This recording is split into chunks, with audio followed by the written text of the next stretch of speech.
Good morning, ladies and gentlemen. What a beautiful morning in Colorado Springs.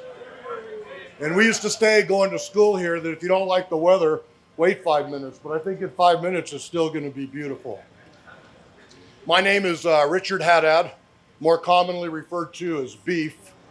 And 46 years ago at the prep school, I had more hair, gravity hadn't set in, my feet were a little smaller, and I acquired this nickname that lasted my entire career. I'm a member of the class of 1981, second to none. So all those from 81, raise your hands. Yay! I wasn't any faster, I got it. I'm really delighted to be here with you this morning as we dedicate this remarkable Jolly Green Giant static display. We're dedicating it in honor of all those members that flew that aircraft, and many of those were Academy grads. And this is in their honor. This expertly restored HH-3, Sikorsky HH-3, would not have been here if it wasn't for the generosity of graduate donors, and we're going to hear from Mr. James, class of 64, and class giving, including the class of 81, and you'll hear from our president, Jake Palumbo. With us this morning are a number of distinguished visitors, but we would be here all day, so we're only going to, we honor your presence, but I'm only going to make mention of a few folks. And hold your applause till we get to the end. Colonel John B. McTasney, 63,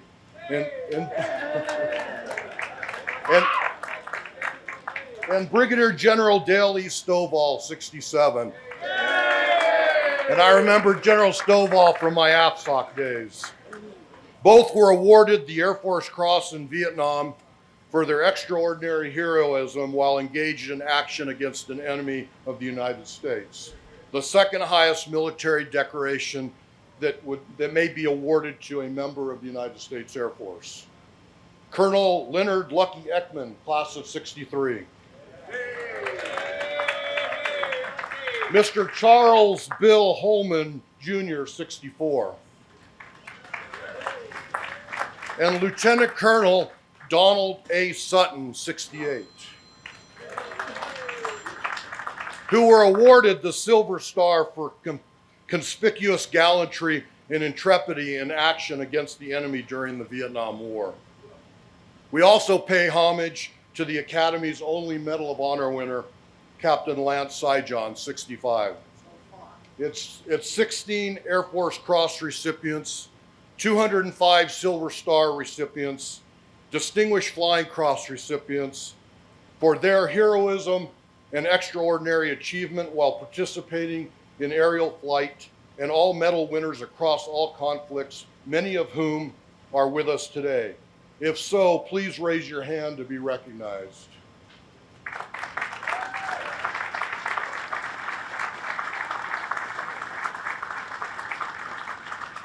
I also want to acknowledge the presence of a notable former H-3 Jolly Green pilot, Colonel Barry Kamhoot. Where are you, Barry?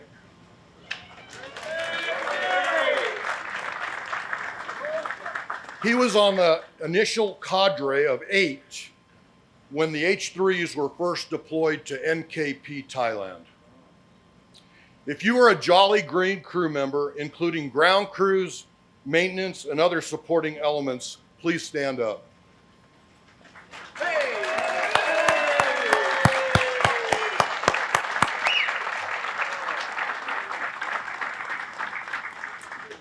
Thank you to all of you whose gallant actions and dedicated devotion to duty without regard for your own life were in keeping with the highest traditions of military service and reflected and still reflect great credit upon you, your units in the United States Air Force, that others may live.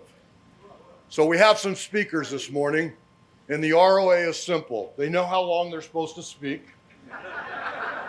I will be the timer. And I'll give them a 1-minute warning. If they go beyond that, I might have to get in my 3-point stance and run them off the podium. But I don't think I'll be able to get up, so I might need my classmates to help me with that. So I'd now like to introduce the CEO of the Association of Graduates and the Air Force Academy Foundation, a friend and mentor to many of us, Lieutenant General Mike Gould, the class of 76. General Gould served our academy as the 18th superintendent, and I want to thank him for the great work his team in Doolittle Hall has done in partnering with Max James and the class of Max James 64 and the class of 81 and other grads who wanted to get this project done. I said he was a mentor. He was a mentor to me as well. In 1976, when I was at the prep school, he had graduated from the academy in 76 and was a coach down at the prep school. So I've known Coach for quite some time. I don't refer to him as General, I refer to him as Coach. So Coach, the podium is yours.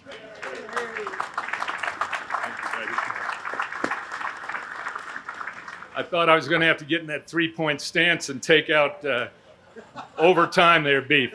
One thing our MC didn't mention this morning, he was awarded 3 Distinguished Flying Cross with Valor for his work in the gunship in this whole arena. Big hand for Beef. It is wonderful to see you all here, and I'm just grateful to celebrate this new addition to our academy, and most importantly, what this display represents. The crews that flew search and rescue Jolly Greens into hostile territory are among the bravest on the planet. Many of the Jolly Green crews didn't come home, and others managed to survive enemy fire and rescue down airmen, many of whom are with us here today. The Jolly Green crews are a vital part of the heritage of our academy and the Air Force, and our team in Doolittle Hall is honored to be a part of putting together displays like this one. I want to acknowledge several people, some really special thanks as we go through this. And the first, Beef already mentioned, is to Max James, class of 1964. And I know this, Max has bird dogged this program for many, many years. Without question, you're the driving force for bringing this to fruition. Max, God bless you and thank you.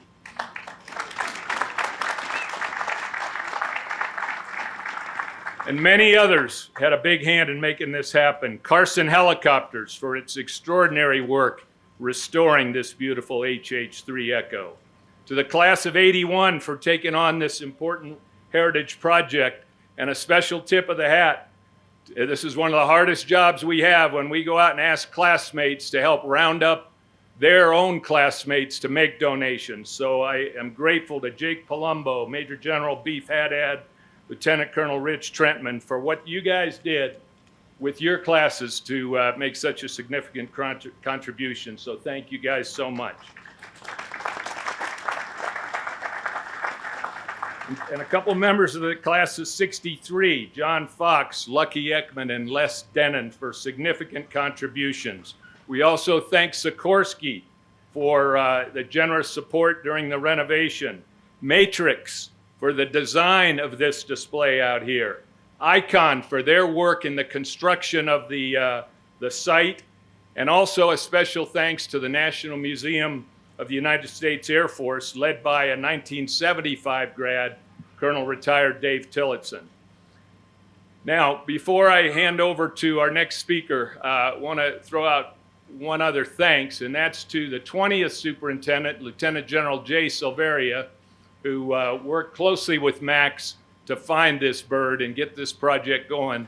General Silveria is back in DC, couldn't be with us today, but we owe him a big thanks. So when you see Jay, tell him that. Final thing I want to mention is when we depart from here, right around 12 noon, on the east side of the stadium, ask some people where Thudgate is. And you'll want to be there between 12 and 12:30 for a very, very special presentation. So now I'd like to hand the podium over to our 21st Sup, Lieutenant General Rich Clark. And Sup, before I have you come up, I want to thank you for your leadership and the support of our team that's doing these projects like this and many others for our Air Force Academy. Give Lieutenant General Rich Clark a hand.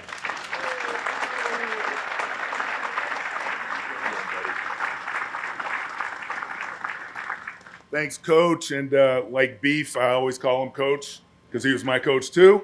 But a long time after Beef because he's way older than I am. Sorry, Beef. Just keeping it real, brother. It's all good. But I do want to thank you, Beef and Jake. Thanks to both of you, great friends, for what you and your class have done to make this happen for us. I want to thank Colonel Ekman, certainly, for everything that you do, not just your work here, but everything that you do for our academy. Thank you, sir. General Gould, Coach, I want to thank you, the foundation, the AOG, not just this. Again, there's so many things. When you look out here, this whole academy looks like a big construction site, but that's progress, right? That's what we want to see, and we have to thank our AOG and our foundation for helping to make those moves happen for us. And certainly, Chief Goldfein, sir, it is great to see you again with a beard. That's crazy, right? But it looks good. It looks good. You look like a gangster or something. I love it. I love it. But, sir, thank you so much for being here, and it's just awesome to see you and have you back at your academy. I want to thank all of our leadership sitting right here on the front row. You guys make this place run, and I am always, always appreciative of you and your presence. And then finally, to Mr. Max James. Without you, sir, I think it's been about 15 years that you've been working this, and your tenacity and stick-to-itness has made this happen. So, sir, without you, like Coach said, we wouldn't be here right now. So thank you, sir. Another round of applause for Mr. James.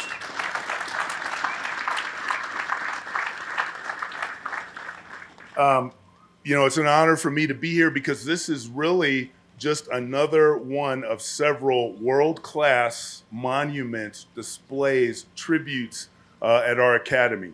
And we hope to see more, and we look forward to seeing more, but none are as special as this, because every one of them represents our prime directive here at the Air Force Academy, and that is to develop leaders of character.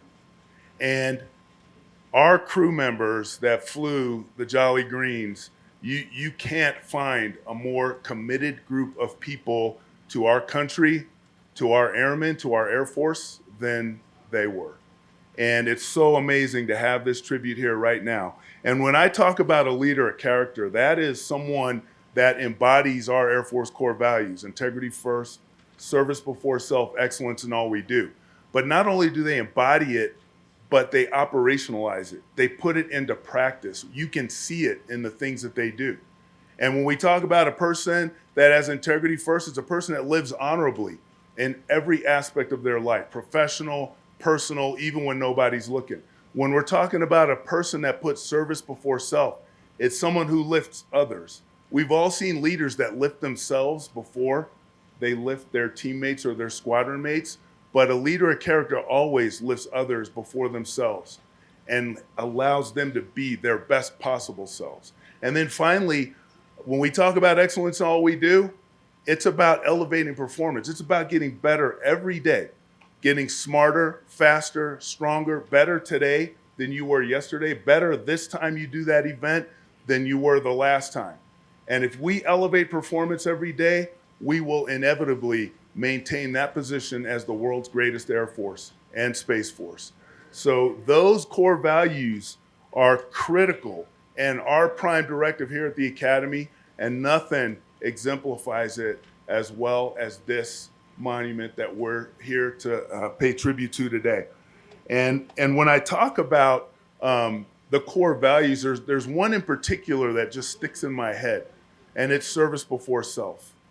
When you talk about the crews of the Jolly Green and people that say we will never leave an airman behind, we do our job so that others may live. That is service before self. That is lifting others.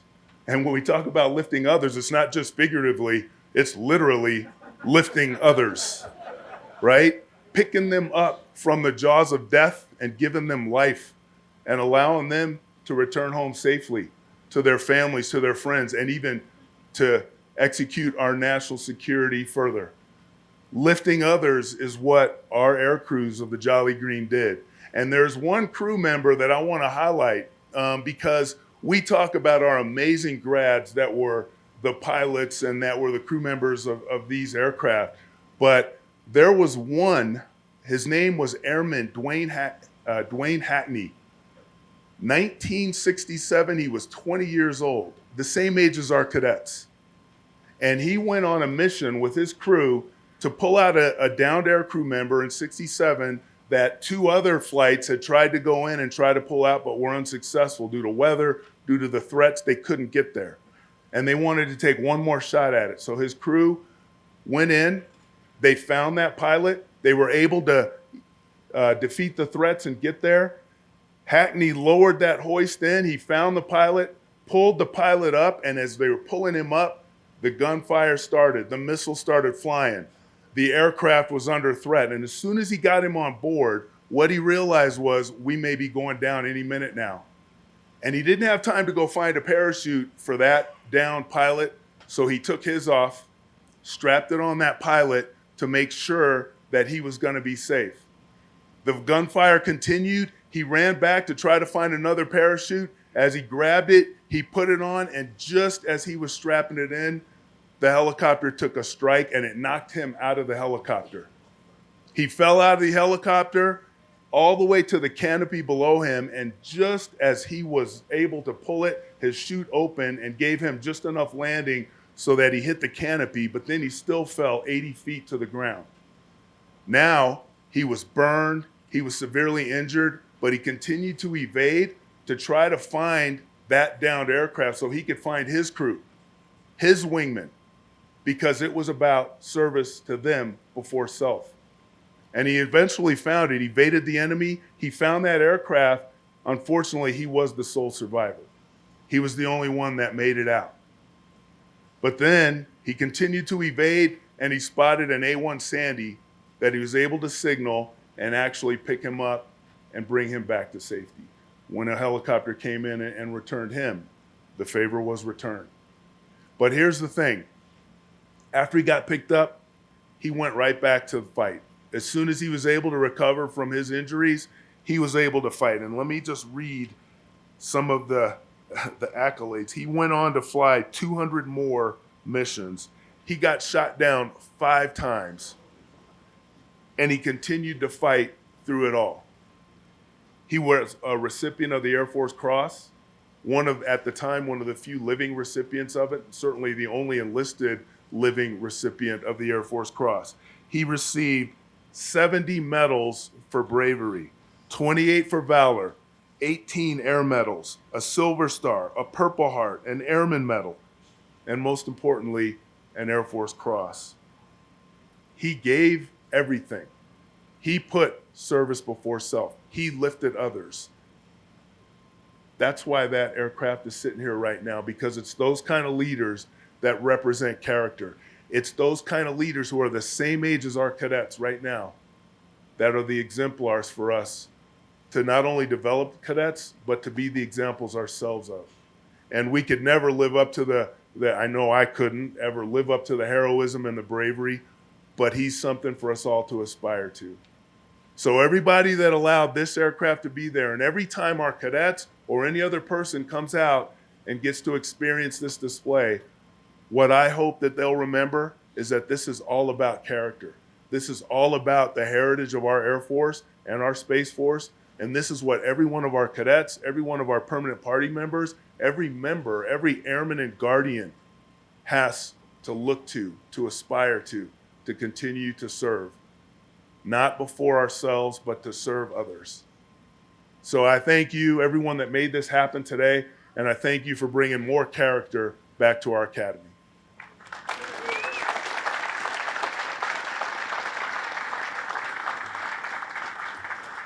Thank you, General Clark. I was staying the last couple of days with one of his classmates, and I have a nickname, but it's just one nickname. General Clark's, he has 2 nicknames. When he was playing football, it was Dick Clark, so they called him Bandstand. And then it's Harpo Clark. But, you know, I don't know which one to call you, but I'll call you General. And thank you for those remarks, and thank you for your support of all the things that go on at this institution, and we're extremely proud and honored to have you as our superintendent. General Gould, thanks for the shout out on the awards, but I had transitioned from the gunships to the MC-130, so it was in the combat talon that had the opportunity to do that, but thanks for that shout out. Now it gives me great honor to introduce my classmate, Major General Jake Palumbo. Jake, it's interesting, we've had a couple class presidents, and Jake was the treasurer, so he ends up being the class president 40 years later. And it was through his efforts that this has come to fruition, because he was the one that really pushed it through with our class. I've known Jake since we were freshmen at the academy, and he's a great man. He was a great leader. And here's a guy that was flying combat missions as a 2-star general in the U-2. So it gives me great pleasure to introduce my classmate, Jake Palumbo.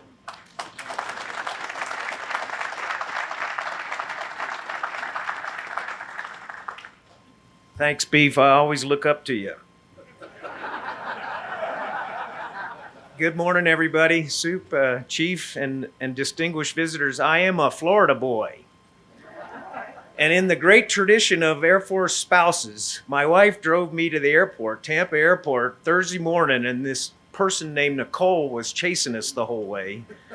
And then she drove home to defend our house while I was out here in paradise. So again, it's wonderful to be with everybody, and I'm really honored to get a few minutes just to say hello to everybody. I know our distinguished visitors, and again, especially the people, the combat veterans with valor. I would say your name over again if I were allowed to, and Beef would promise not to take me out. But it's a pleasure and an honor to be with everybody today. I want to say to Max James, my friend Max James and Linda, thank you for letting us come aboard. Thank you for letting us do this. He's been working on it for a long time. We've been working on it for about a year. And it's a big deal to do these things. And it takes somebody like Max James to do that, and his classmates and the other men and women that have donated their money to do this. Beef, I'll try and be brief, and I'll try and give some time back and everything for the... But I want to say a big thanks to the class of 81. And they're here today. There's many around the United States that worked on this, the class of 81, but Beef as my number 2, which, watch out, succession plans work in the class of 81. And my number 3 is Rich Trentman, the scribe. Where's Rich? Rich said he would be here. I think he will, but Rich and Beef have been the two wingmen that I needed to kind of pivot this plan, because we had a project called Cultural Immersion, and it didn't work as well as we wanted, so we had to pivot. And last year, Soup, we pivoted to this, and we got it from Max, and I really want to say thanks. There was a committee that we put together, and I want to say thanks to Jay Santee, to Brian Bly, to Scotty Schaefer, and to Greg Walsh, who I saw earlier. And those people helped us do this because we had to tie in the theme that others may live. And that others may live is how the class of 81 looks at the rescue community. And I want you to understand there's more to the story than just a helicopter. And there always is. And Chief, you know this. Daryl Whitcomb and Chris, is Daryl in the audience? Daryl, thank you, sir, for being our historian and helping us get it right. And I appreciate, because Beef and I got 80s on our tests here at the Academy. We didn't always get 100%. We didn't always get 100% on our tests, so Daryl had to help us work our way through the history of this, because you got to get the history right before we put it on a plaque in the United States Air Force Academy. So Daryl, right on. Thank you, sir. We moved to that others may live because we wanted to make sure that everybody understands that the rescue community, not just the Jolly Greens, the rescue community is a lot of airmen. I mean, it's a lot of airmen that rescue people that are downed and injured and need help. And we decided we were going to try and tell that story. And these storyboards that'll lead to the helicopter, they got a lot of words on them. We're going to get a QR code here in a minute or in a couple of months or whatever, but that way you can get it on your phone, because nobody knows how to read, I don't think, on these things anymore. But it's the pilots, it's the crew members, it's the PJs, it's the crows, it's the stows, it's the maintenance guys and gals, it's the nurses, it's the med techs, it's the skilled surgeons that take care of them as soon as we get them in and the golden hour is met.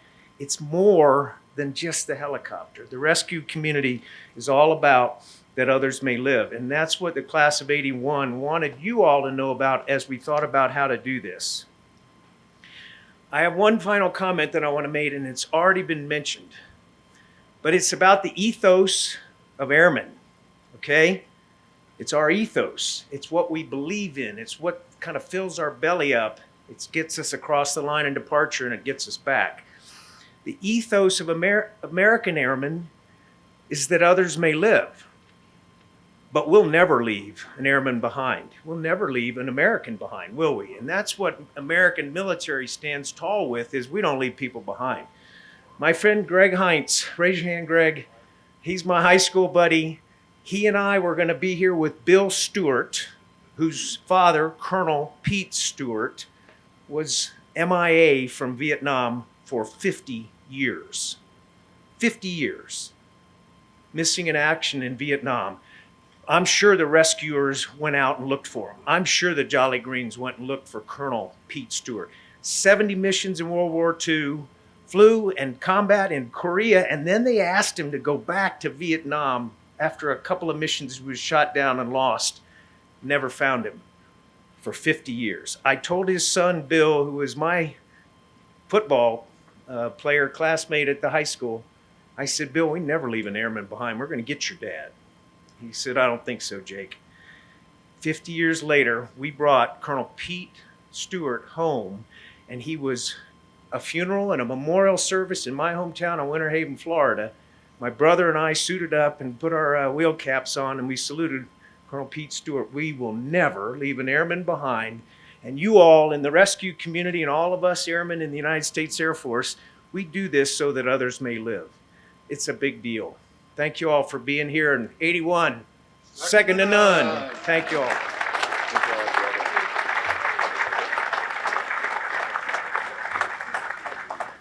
Thank you, Jake, and thank you so much for your description of what we as a class decided when we wanted to support this project. It's very important.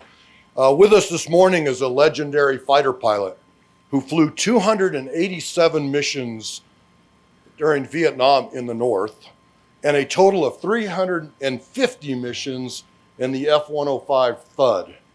He was among the fortunate pilots to come back home after being shot down over enemy territory.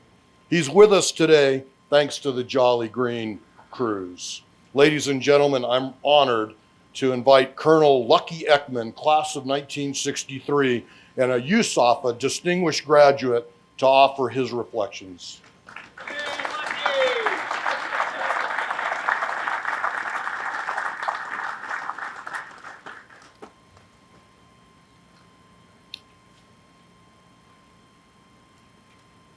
It's great to see so many people here. And I've got a few remarks that may be helpful in putting things in context. I had a very routine shoot down, except for the part where the airplane was burning and coming apart. It was pretty boring, actually. And that was because I was surrounded by professionals. My flight lead rolled over the top of my burning airplane, got on my wing and talked to me all the way to 10 miles away from the target, got me into a country high mountain area where I could be rescued. When the airplane started going out of control, he said, Ekman, it's time to go. And out I went. On the ground, I'm sitting there all by myself. If you've ever flown in fighters, that's really a comfortable thing. You got an air-conditioned cockpit all around you, and life is good. And then somebody takes that away from you, and you're a ground soldier. Well, I had a friend who had an Uzi strapped to his leg, and he's going to start a land war in Asia. But I wasn't going to do that. But fortunately, I was where nobody else was. The nearest human habitation, thanks to my ops officer, was 2 miles down the valley. And so I sat there. And the first thing that came in, besides all the other fighter pilots, because I was in the middle of the 68 plane raid, we were saying happy birthday to Ho Chi Minh. And there was a military area in his hometown. We sat on it for 2 weeks until the weather cleared up, and then we destroyed that thing to wish him happy birthday. So I was in the middle of 68 dive bombers, 12 flak suppressors, 12 air-to-air folks, probably a full dozen tankers, and probably 10 or more rescue folks, including the Jolly Greens. And I was surrounded by pros.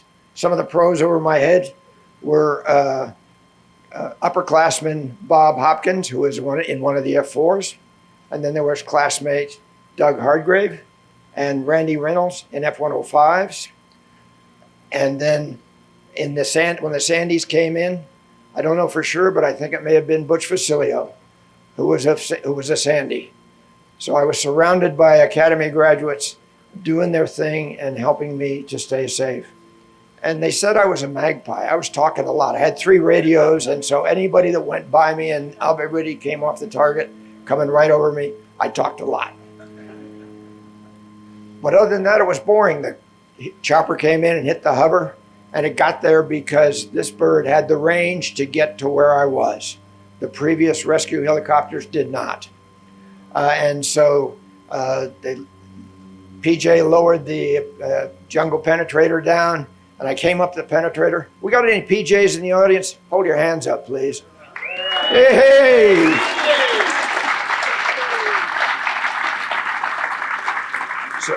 So get this, and I think the PJs can probably verify it. When I came up the hoist, 2 things happened. I forgot what my gender was, and I wanted to kiss that guy. And then I thought I was Rambo, and I wanted to grab his weapon and hose down the jungle. Well, it turns out that that's a very normal reaction that they got from pilots that they brought up the hoist. But the guy up front was special. His guy named Baylor Haynes, he was the dean of the HH-3Es when they first went into combat. And he had 11 saves in Korea, and I was his first. And so I was surrounded by pros. They took me back because they had to punch the tanks to come to hover there at 6,000 feet. We went back to Lima Site 85, where there were 5,000 Hmong tribesmen holding that against the North Vietnamese because it was right on the North Vietnamese border. We refueled. We went down to the PDJ, Plain de Jars, and went to the Bang Pao's hospital where they looked me over and said, no, he's not broke bad. And then took me on back to Udorn where my classmate greeted me with a bottle of scotch. And after that, I don't remember much. But I remember it was all good. And the consequences of those pros wrapped all around me is sitting here with you today. 4 generations of Ekmans, 3 generations of Ekmans who would not have been. My bride, my love of my life, Kay, my daughter Katie, my son Kevin. Katie, by the way, is a Braveheart, class of '96, flew Strike Eagles and Light Grays, and is helping build leaders of character in a place called Oaks Academy in Indianapolis.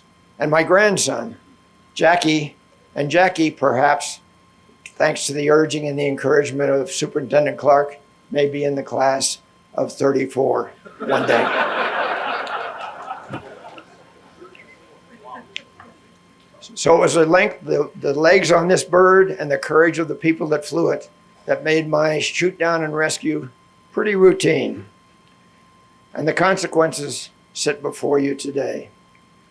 I just attended the final hurrah of the F-105 community because we're getting old.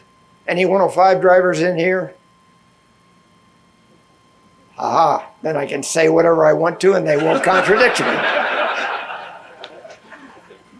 We had 3 kinds of F-105 drivers at that party. We had guys like me who had gotten a ride home with a Jolly Green Giant, and I think there were about 150 of us that were pulled out of the jungle by the people flying this machine.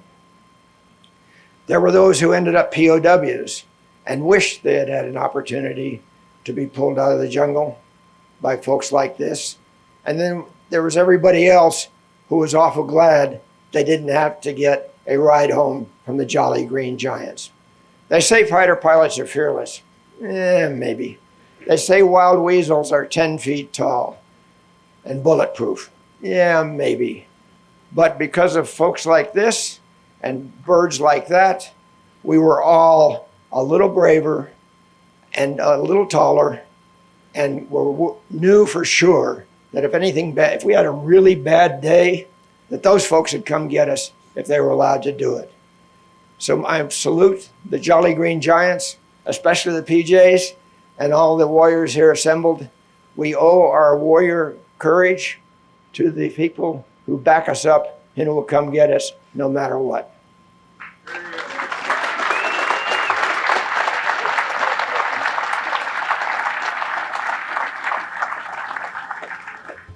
Thanks, Lucky. I guess we can probably guess where that nickname came from.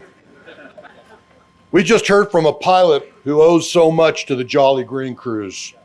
Now let's hear from a Jolly Green pilot. And without his efforts, this morning wouldn't be possible. He never gave up his dream, and I understand it's been like 5 years in the works or longer. 12 years. Oh my God. He never gave up this dream to bring this Jolly Green to our academy, to honor the brave search and rescue crews who occupy an important place in our Air Force and our USAFA history. So without further ado, ladies and gentlemen, Mr. Max James, class of 64.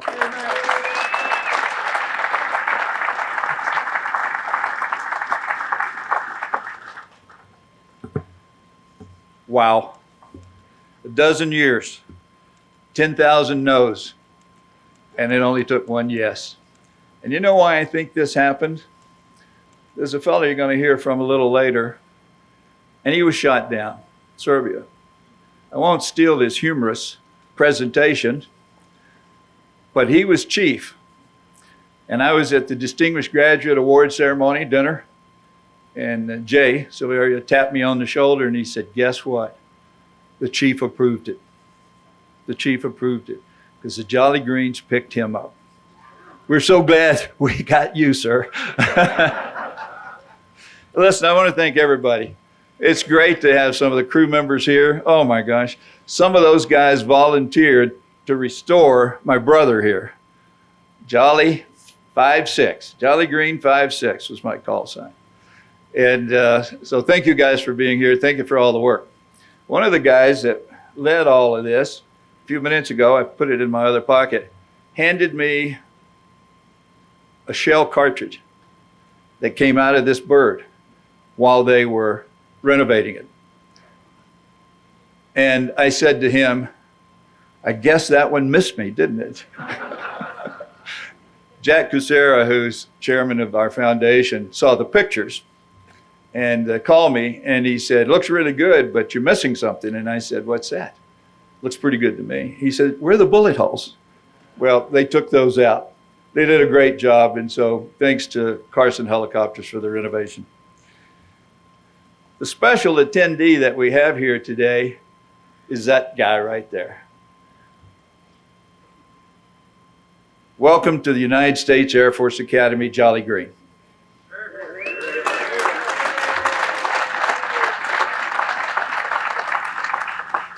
You know, we talk a lot about all the rescues that were made, and it occurred to me during this 12-year period, one of the reasons for wanting that Jolly here was, you know, that fella rescued me and brought me home over 200 times. And thanks to the PJs, thanks to the ground crew, you know, that thing's got a lot of moving parts, and if any one of them stops moving, it's usually trouble. The helicopter guys start with good hearing, and the reason is they're concentrating. They know something's going to go wrong, and it's just a matter of hearing it early enough to do something about it. We talked about Dwayne Hackney. The pilot on that flight was my roommate, Patrick Wood. Major Wood was one of the greatest guys in the world, had a wife and a bunch of kids. He was my roommate. We got to know each other really well. And the last thing I heard from Patrick Wood was, I'm on fire, I'm going down.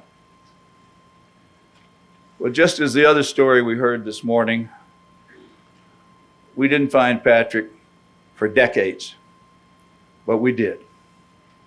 We brought him home. And Patrick's now in Arlington National Cemetery, representing the Jolly Green Giants. Imagine the emotion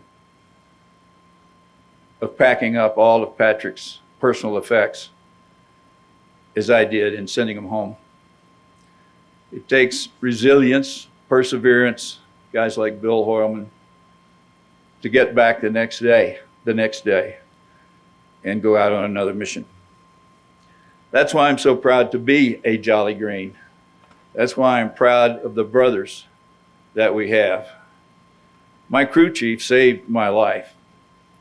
We had been on a mission, Navy pilot was shot down north of Vietnam. We went after him, hot August day. We didn't have enough power to hover on the side of this karst. And so darkness came, he's on the ground, running from the bad guys, and we called him and said, we can't get you today.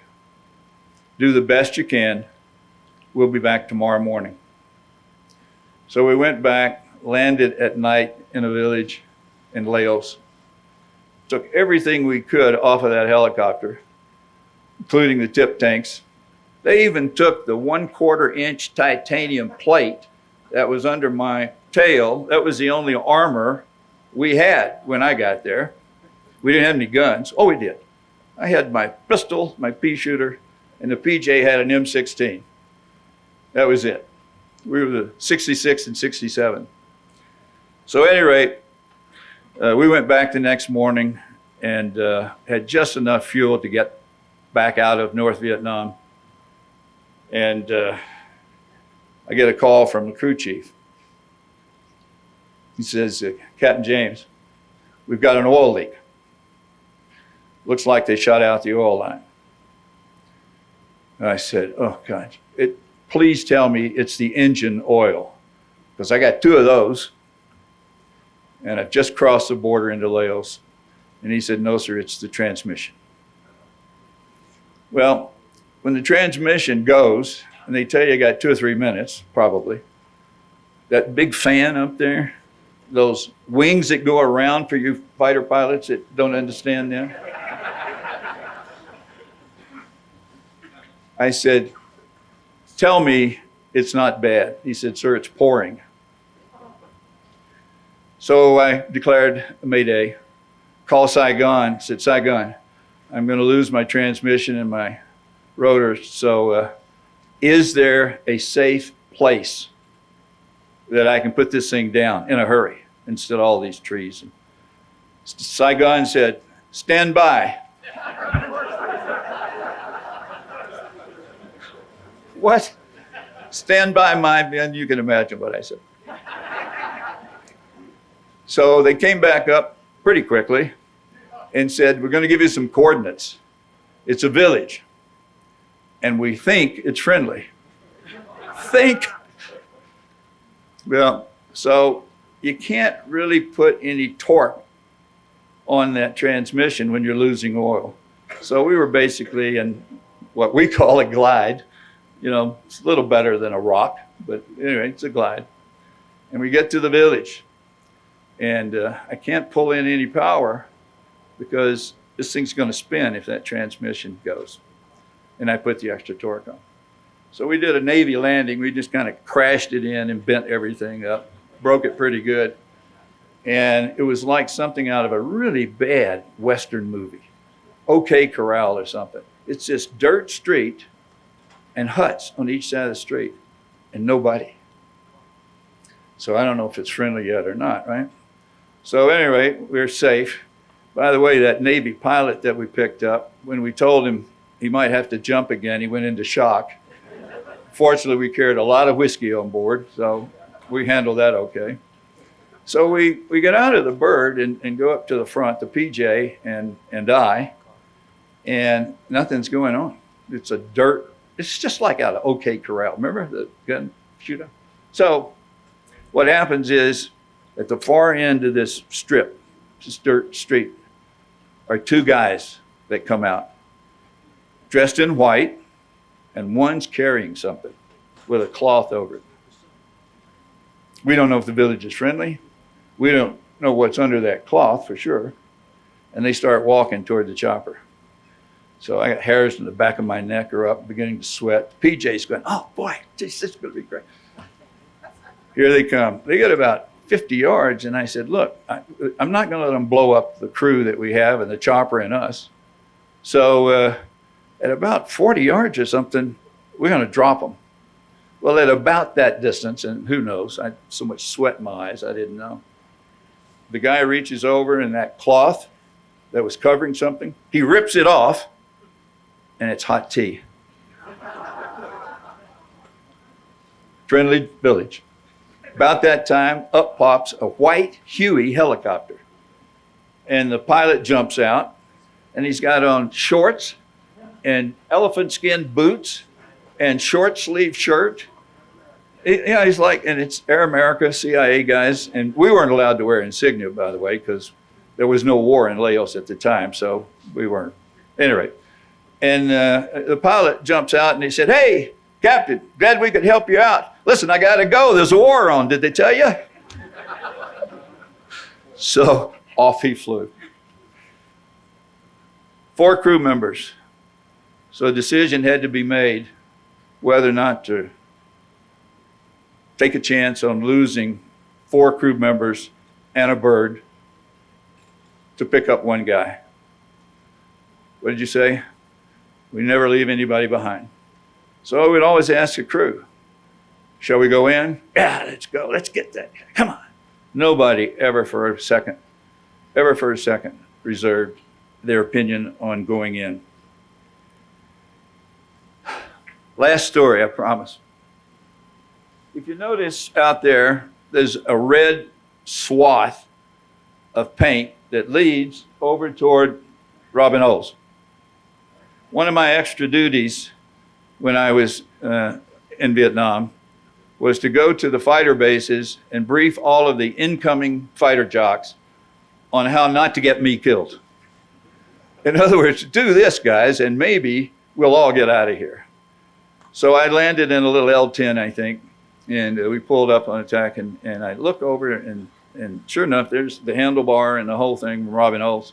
And I go, oh crap, what the hell have I just done? I park in the wrong place, I picked the wrong day. How could I be in more trouble than Robin Olds as you do? Well, we shut the prop down, and they rolled out a red carpet. An honest to God, where he got the red carpet, I don't know. But they rolled that thing out. It was about 20 yards long. And I got on the carpet and headed toward him. Well, I'm telling him, what have I done? And I give him my little salute. He salutes and he says, Captain, if one son of a bitch on this base lets you buy a drink, I want his name.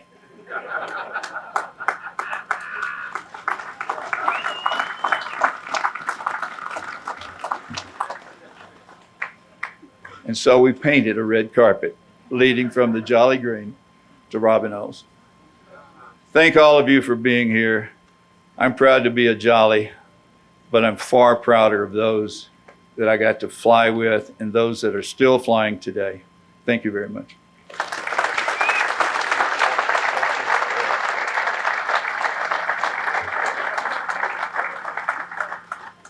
Thank you, Mr. James. I think we owe him another round of applause.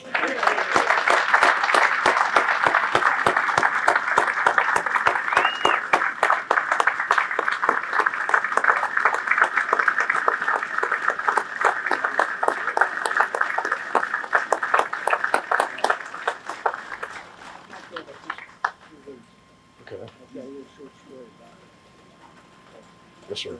All right. Thanks, Mr. James, for your reflections and that story about the red carpet will go down in the history books. That's one for the ages. And is General Wooster here? Yeah, my boss from AFSOC and an HH-3E pilot. It's great to see you, sir. And I heard he was going to be here, and I had to shout out, so it's great to see you.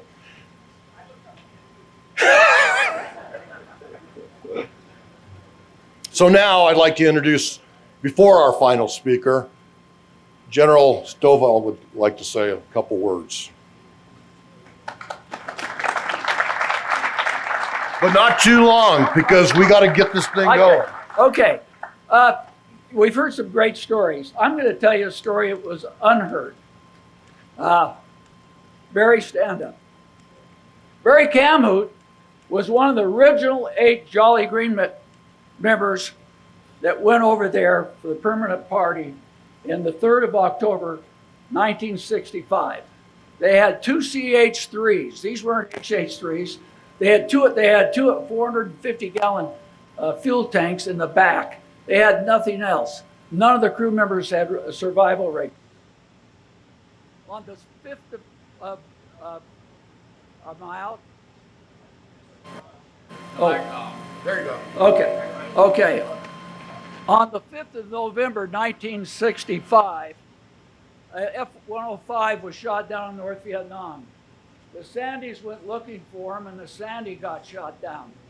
So they launched the H-3. We had 2 H-3s. One of them was the Canbird. It had 15 black red X's, and it needed an engine change.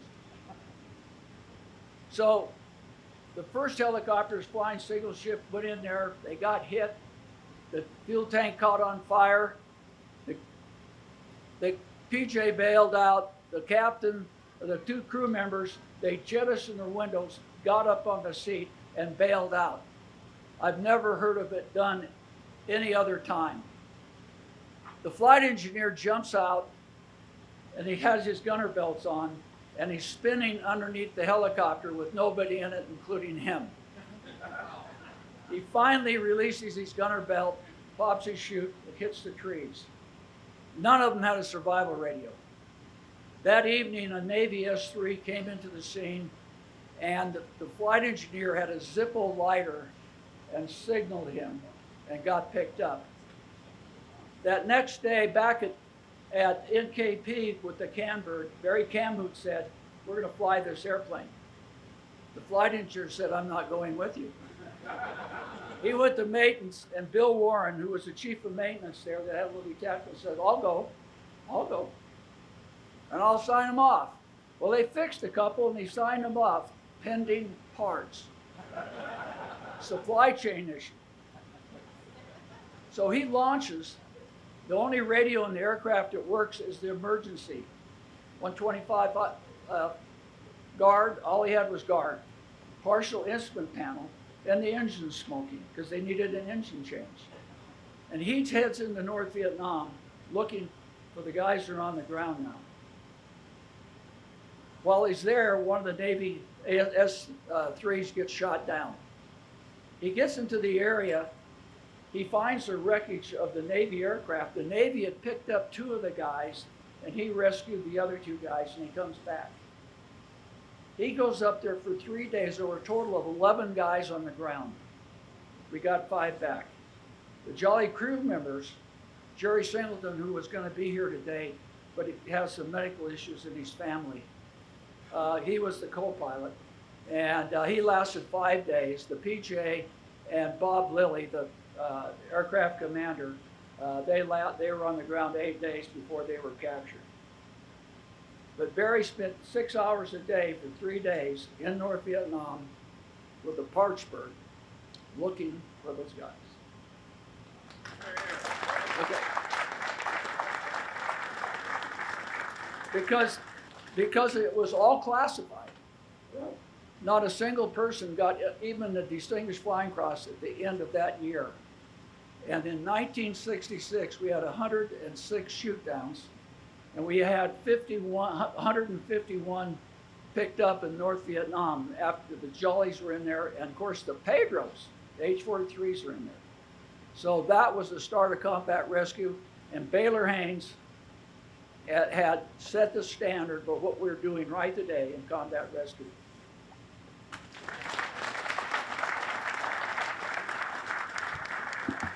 Thanks, General Stovall. Another shout out. I see General Franks and his lovely wife, Kim. We went to his house, Jake and I, the other night. Thank you for dinner. And he's a Jolly Green pilot. So glad you're here. And now I'd like to introduce our final speaker, who really doesn't need an introduction. He's a command pilot with more than 4,200 flying hours. He flew combat missions and operations Desert Shield, Desert Storm, Allied Force, and Enduring Freedom. He ultimately went on to be the 21st Chief of Staff of the United States Air Force, retiring in October of 2020. After 37 years of remarkable service to our nation and the cause of freedom. Ladies and gentlemen, the 21st Chief of Staff of the United States Air Force, David Fingers Goldfein, class of 1983, hammer 3-4.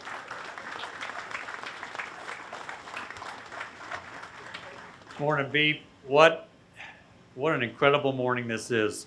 And I got to tell you, I start off with Jake. When you asked for members of the class of '81 to raise their hands, I almost raised mine because I am the John Belushi of the United States Air Force Academy, member of class of '81, '82, and '83. 6 years. I will tell you that I'm a firm believer that the only real legacy we leave behind as leaders is the folks that we raised to replace us. And I couldn't be prouder of the team that we have leading the charge here at the Academy. Rich and Amy, thanks for what you do. And we've already talked a little bit about Rich, so I'm going to talk a little bit about Amy. You know, our spouses exhibit a very special kind of courage when they endure long hours, hardships, separations, and often loneliness that comes with military service. So Amy, I think we should all thank you and all military spouses over the years who do what you do for our nation. Thank you.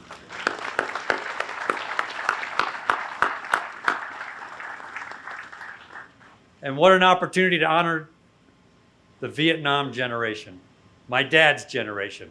He flew in the world famous, highly respected Triple Nickel, a squadron that I eventually got to go and command sometime later. And I will tell you that, in my opinion, we call that World War II generation the greatest generation. The Vietnam generation is also, in my mind, the greatest generation for what you've done. And it impacted my career in many ways. I was a young man in 9th grade when we were stationed at Maxwell Air Force Base, and my dad's Air War College class had all of the returning POWs in that class. And my brothers and I would sneak into the room on Friday nights, into the living room, and we'd listen to their stories. And then later on as chief, I got a chance to speak at the Freedom Flyer reunion, and I told them, I said, you know, 2 things. One, thanks for inspiring my brothers and I to join the Long Blue Line. And second, you shouldn't have fed me all that beer. I was in 9th grade. But it also played out in the aftermath of my successful rescue. Because, like was already said, many in the Vietnam generation got shot down not once, but many times. And there were no book tours, there were no big talks, there were no podcasts. You know what there was? Get back to work.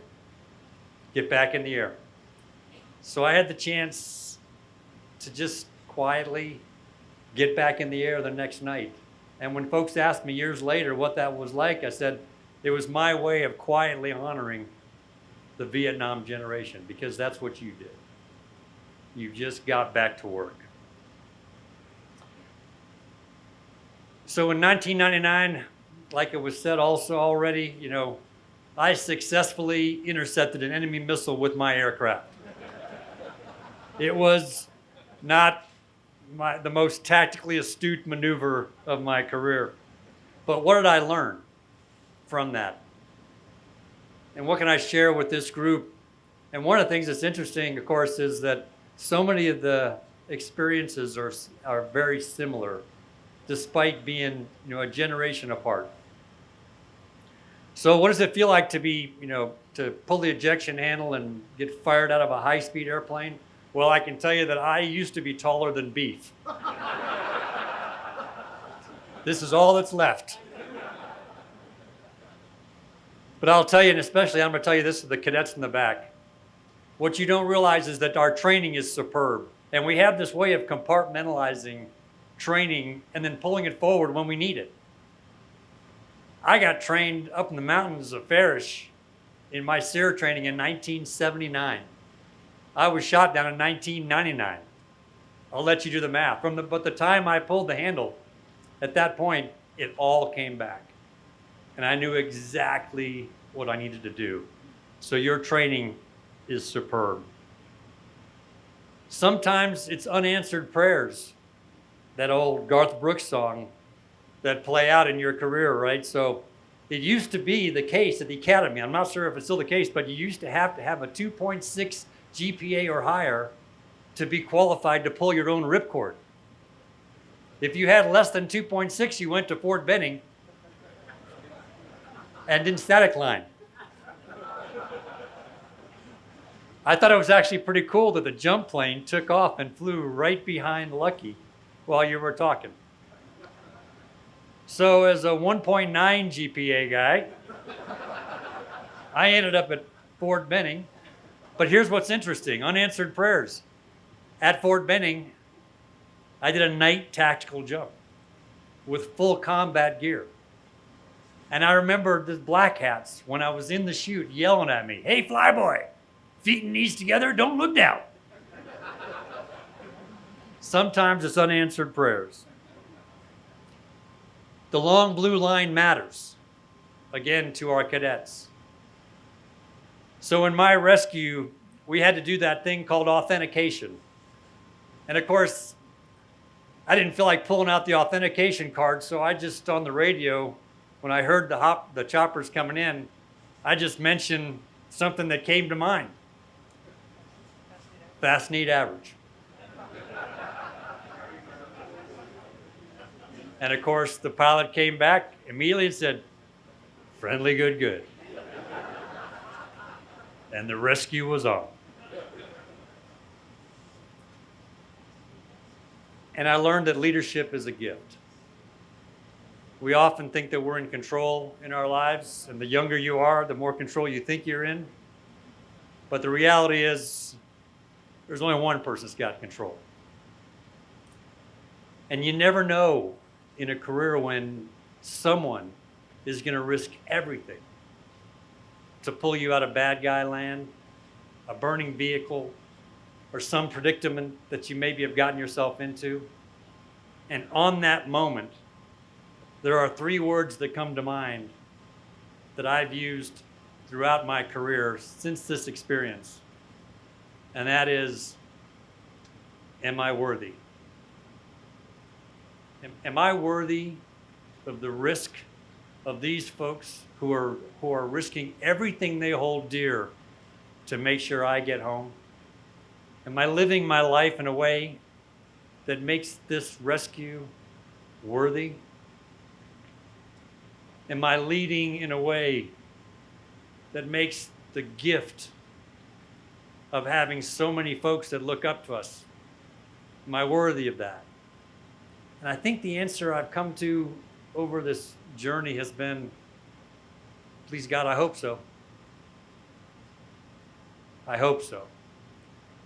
So the folks that rescued me get a bottle of scotch every year on the anniversary. And this last year, I was able to deliver it in person. And many of the rescue team all came. We had a real great reunion. They are praying I live a long and healthy life.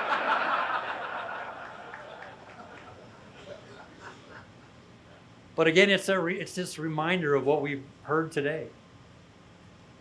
Max, this is such an incredible display. These things you do so that others like me can live. And I could not be more honored to participate in today's ceremony and to say thank you to that greatest generation, the Vietnam generation, and to the next great generation, which is standing against that wall, for what you do. May God bless our great nation and those that always have and always will stand to defend her. God bless you all. Thank you.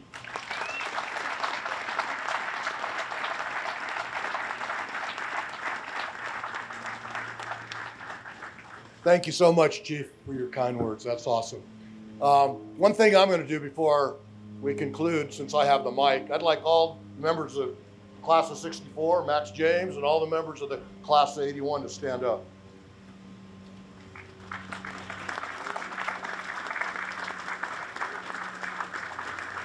Awesome. Thank you very much. Okay, if I can have all you guys line up right here, please, right over here. Okay, and I'm gonna count you guys down. All right, and we're gonna cut on one. Wait. Okay, ready? Wait. 3, Oh. 2, 1. Woo! Yeah. Congrats, sir. It is done. You did it. Thank you. Thank you. 12 years. Man, thank you for your book, by the way. You're right. Thank you for that.